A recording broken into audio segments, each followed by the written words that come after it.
how to log in to your Chase Bank online. But before moving on to it, don't forget to hit the subscribe button down below, and also don't forget to like our video, and also click on the bell icon so that you'll get notified when we release our next video. Now let's start. To log into your Chase Bank account, first you need to search for Chase Bank login on your web browser. After you do so, you need to click on the first link available, and here you see this page load up. Now there you see a sign in button on the top right. Click on the sign in button and then let the sign in page load up.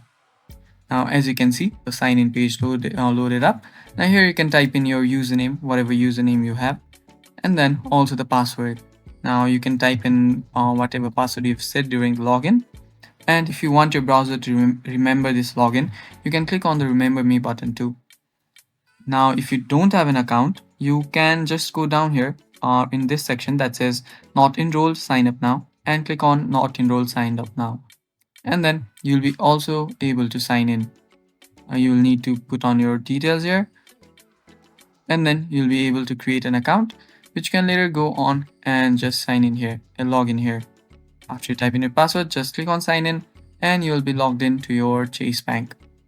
So that is all for the video guys. Thank you for watching. Don't forget to hit the like button and stay tuned. Bye bye.